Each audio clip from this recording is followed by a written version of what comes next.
10th class की chapter number 1 की miscellaneous exercise number 1 को हम सॉल्व करेंगे, जिसका पहला क्वेश्चन है मल्टीपल चॉइस क्वेश्चंस यानी MCQs. 4 possible answers are given for the following questions, tick the correct answer. हर एक क्वेश्चन के अगेंस्ट या इसके साथ आपको 4 पॉसिबल आंसर जो है वो बताए जा रहे हैं। आपने उनमें से जो करेक्ट आंसर है उसे टिक करना होगा। पहला क्वेश्चन है कि standard form of quadratic equation is, यानी कि क्वाड्रेटिक इक्वेशन की स्टैंडर्ड फॉर्म जो है वो क्या होगी। अब ये बात हम जानते हैं कि standard form of quadratic equation होती है ax² plus bx plus c equal to 0। और अब अगर हम ऑप्शंस को पढ़ें तो चले मैं इसको लिख भी देता हूँ। ऑप्शंस को पढ़ें तो इसमें ए ऑप्शन है bx plus c equal to 0 and b is not equal to 0, जो कि इससे मैच नहीं करती। बी ऑप्शन को देखें तो लिखा हुआ है ax² plus bx plus c equal to 0 and a is not equal to 0, यानी यहाँ पर जो कोफिशिएंट ऑफ x² है वो 0 नहीं है। तो ये बिल्कुल इसके साथ मैच कर रही है, यानी बी ऑप्शन हो सकता है। अब हम सी ऑप्शन को भी रीड कर लेते हैं। इसमें लिखा हुआ है ax² equal to bx and a is not equal to 0। अब इसमें अगर देखें तो ये स्टैंडर्ड के साथ मैच नहीं करी, यानी सी ऑप्शन नहीं हो सकता। और डी ऑप्शन को अगर आप देखें तो इसमें लिखा हुआ है ax² equal to 0 and a is not equal to 0, तो ये भी मैच नहीं कर रही है स्टैंडर्ड क्वाड्रेटिक इक्वेशन से। इसका मतलब कि जो बी ऑप्शन है इसको हम टिक कर देंगे और यही हमारा बेस्ट ऑप्शन होगा। इसके बाद सेकंड है MCQ, the number of terms in a standard quadratic equation ax² plus bx plus c equal to 0 is, यानी कि जो क्वाड्रेटिक इक्वेशन है स्टैंडर्ड फॉर्म में उसकी नंबर ऑफ टर्म्स कितनी होती हैं। जैसे आप यहाँ पे देख रहे हैं कि ax² इसकी एक टर्म है, bx इसकी दूसरी टर्म है और c इसकी तीसरी टर्म है और इक्वल टू 0 है। तो इसका मतलब कि यहाँ पे 3 टर्म्स हैं। तो हम ए ऑप्शन को अगर आप देखें तो इसमें लिखा हुआ है 1, बी को लिखा है 2, सी में लिखा हुआ है 3 और डी में लिखा हुआ है 4। तो हम सी जो ऑप्शन है उसको टिक कर देंगे। इसके बाद है next MCQ, the number of methods to solve a quadratic equation is, यानी कि क्वाड्रेटिक इक्वेशन को सॉल्व करने के कितने मेथड्स हैं, कितने तरीके हैं जो कि हमने डिस्कस किए हैं इस चैप्टर में। तो आप जानते हैं कि एक मेथड जो है वो था फैक्टराइजेशन का, एक था कंप्लीटिंग स्क्वायर मेथड और एक था क्वाड्रेटिक फार्मूला, यानी ये कुल मिलाकर 3 बनते हैं। यानी ए ऑप्शन में अगर आप देखें तो लिखा हुआ है 1 जो गलत है, बी में लिखा हुआ है 2 ये भी गलत है, सी में लिखा है 3 ये ठीक है और डी में लिखा हुआ है 4 तो ये भी गलत है, इसलिए यहाँ पर सी ऑप्शन जो है वो दुरुस्त होगा। इसके बाद फोर्थ एमसीक्यू है द क्वाड्रेटिक फार्मूला इज, यानी कि क्वाड्रेटिक फार्मूला जो है वो इनमें से कौन सा है। ए ऑप्शन को अगर आप देखें तो इसमें लिखा हुआ है x is equal to minus b plus minus under root b square minus 4ac whole divided by 2a। और अगर बी ऑप्शन को आप देखें तो इसमें लिखा हुआ है positive b plus minus square root of b square minus 4ac whole divided by 2a। और सी ऑप्शन में आप देखें तो लिखा हुआ है x is equal to minus b plus minus under root b square plus 4ac whole divided by 2a। आपके D option में लिखा हुआ है x is equal to b plus minus under root b square plus 4ac whole divided by 2a। तो देखें यहाँ पर जो ए ऑप्शन है वो बिल्कुल दुरुस्त है, क्योंकि जब हमने क्वाड्रेटिक ये जो स्टैंडर्ड फॉर्म है क्वाड्रेटिक इक्वेशन की, जब इससे कंप्लीटिंग स्क्वायर की मदद से डिराइव किया था फार्मूला, तो हमने देखा था कि हमारे पास ये इक्वेशन आई थी। ठीक है, तो आपने इसको याद रखना है। ए ऑप्शन यहाँ पे दुरुस्त ऑप्शन है। इसके बाद नेक्स्ट एमसीक्यू आ रहा है फिफ्थ। अगर आप इसको देखें तो इसमें लिखा हुआ है कि 2 linear factors of x² minus 15x plus 56 are, यानी कि जब हम इस क्वाड्रेटिक एक्सप्रेशन को फैक्टराइज करेंगे तो उसके 2 लीनियर फैक्टर बनेंगे। वो कौन से होंगे, यानी ए ऑप्शन के लिहाज से है जी कि x minus 7 and x plus 8, B के लिहाज से है x plus 7 and x minus 8, C option के लिहाज से x minus 7 and x minus 8 और डी ऑप्शन के लिहाज से है x plus 7 and x plus 8। तो इसके सोल्यूशन को हम समझते हैं कि अगर हम इसको सिंप्लीफाई करते और देखते हैं कि फैक्टराइजेशन के बाद कौन सा हमारे पास इसका आंसर आता, तो देखें हम इसमें ये तरीका अख्तियार करते हैं कि x² माइनस 15x प्लस 56 हमने लिखा। अब इसमें जो 56 है, चूंकि फर्स्ट और लास्ट टर्म का जो प्रोडक्ट आ रहा है वो 56 आ रहा है x², तो जो कांस्टेंट आ रहा है 56, इसके हमने फैक्टर्स देखने जिनका सम जो है, यहाँ पे अगर प्लस का साइन है तो हम सम देखेंगे जो 15 आता है, तो वो बनता है 7 एंड 8 से। देखें 7x और 8x को अगर आप मल्टीप्लाई करें तो ये प्रोडक्ट बनता है 56x², और अगर आप इन दोनों को ऐड करें 7x और 8x को तो ये बनता है 15x। अब हम ये देख रहे हैं कि हमें यहाँ पर -15x चाहिए, तो इसका मतलब कि इन दोनों को हम ऐड करेंगे लेकिन साइन इनके नेगेटिव में रखेंगे।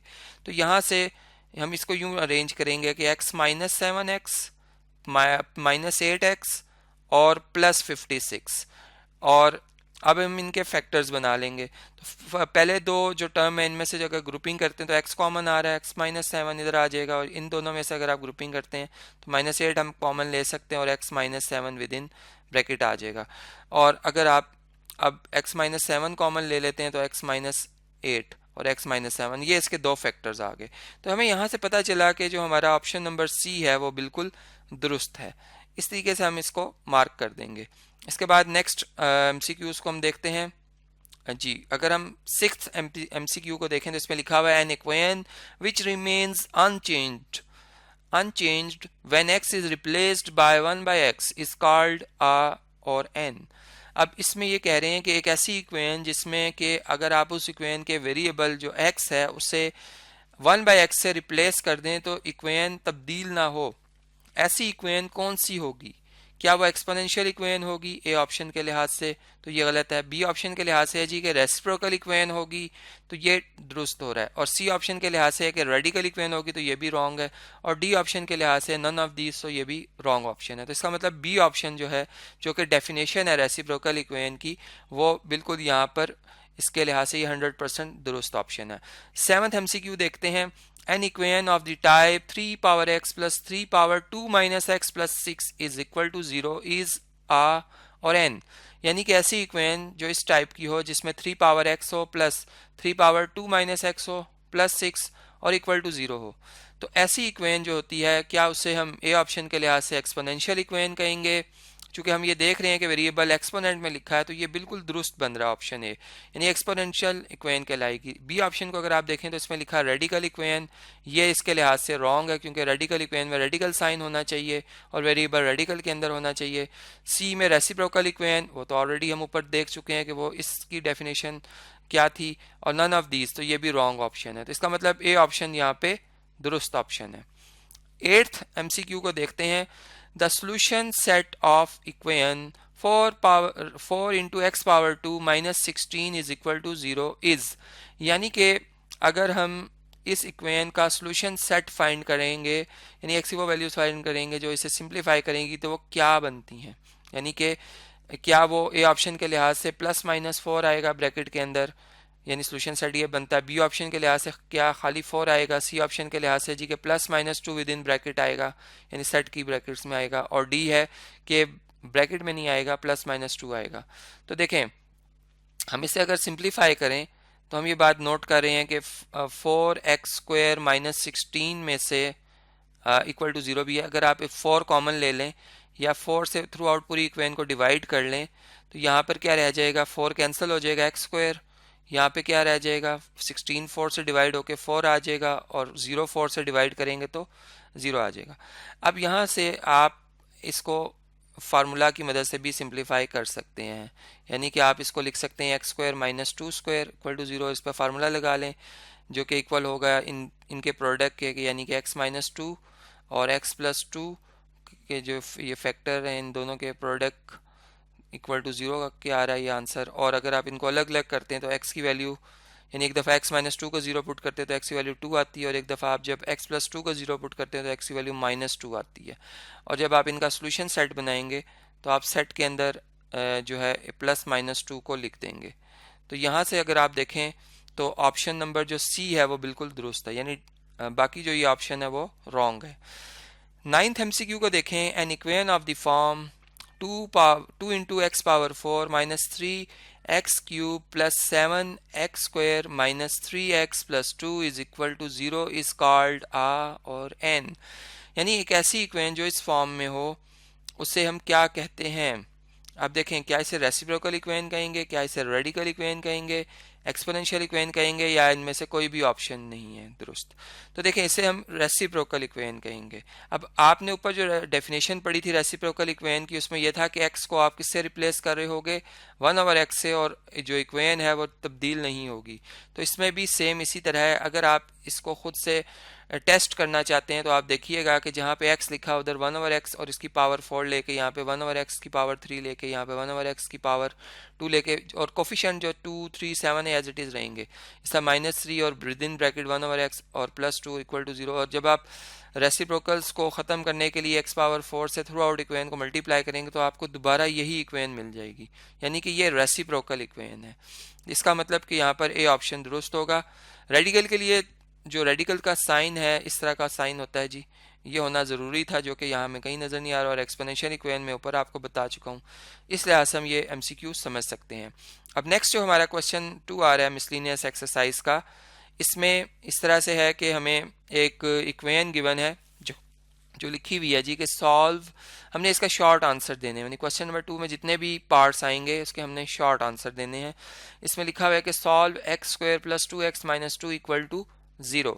तो इसे हम कैसे सॉल्व करेंगे, इसके लिए हम जो है वो क्वाड्रेटिक फार्मूला भी यूज़ कर सकते हैं, हम फैक्टराइजेशन भी यूज़ कर सकते हैं और कंप्लीटिंग स्क्वायर मेथड भी यूज़ कर सकते हैं। सबसे इजी है क्वाड्रेटिक फार्मूला।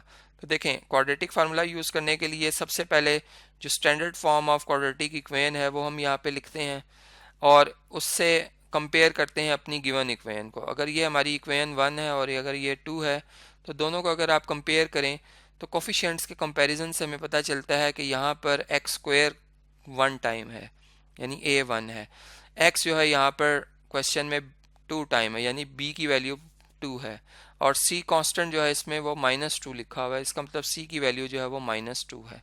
अब जैसे कि MCQ में भी हमने समझा था क्वाड्रेटिक फार्मूला के, क्वाड्रेटिक फार्मूला में हम क्या लिख रहे हैं कि x जो है वो इक्वल टू है, चले मैं इसको इधर टाइप भी कर देता हूँ जी। तो आप ये देख सकते हैं कि -b + -√b² - 4ac whole divided by 2a।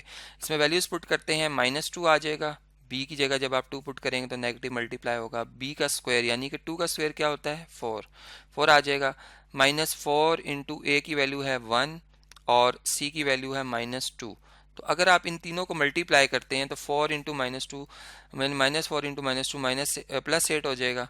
तो यहाँ पर हम इसको डायरेक्ट +8 ही लिख देते हैं, यहाँ पे हम +8 लिख देते हैं, और होल डिवाइडेड बाय है 2 और a की वैल्यू 1 है तो 2 1 ज़ा 2 आ जाएगा यहाँ पे। तो इसी कैसे ये हो गया। अब इसे मज़ीद सिंप्लीफाई करते हैं, 8 और 4 को अगर आप ऐड करें तो 12 आता है, तो x = आ जाएगा -2 प्लस माइनस यहाँ पर स्क्वायर रूट के अंदर 12 आ जाएगा और होल डिवाइडेड बाय 2 आ जाएगा। अब 12 के अगर आप फैक्टर बनाएं तो इसमें एक परफेक्ट स्क्वायर फैक्टर बनता है 4 और एक 3 बनता है, तो आप इसको 4 × 3 भी लिख सकते हैं। यानी आपके रफ वर्क के लिए मैं यहाँ पर आपको बता देता हूँ कि इसको हम यूँ लिख रहे हैं कि √12 को लिख रहे हैं 4 × 3 फैक्टर फॉर्म में, और 4 का स्क्वायर रूट अलग कर लेंगे रेडिकल की प्रॉपर्टी यूज़ करते हुए, तो √4 2 के इक्वल है, जबकि √3 जो है चूँकि 3 एक नॉन परफेक्ट स्क्वायर नंबर है इसलिए एज इट इज़ रहेगा।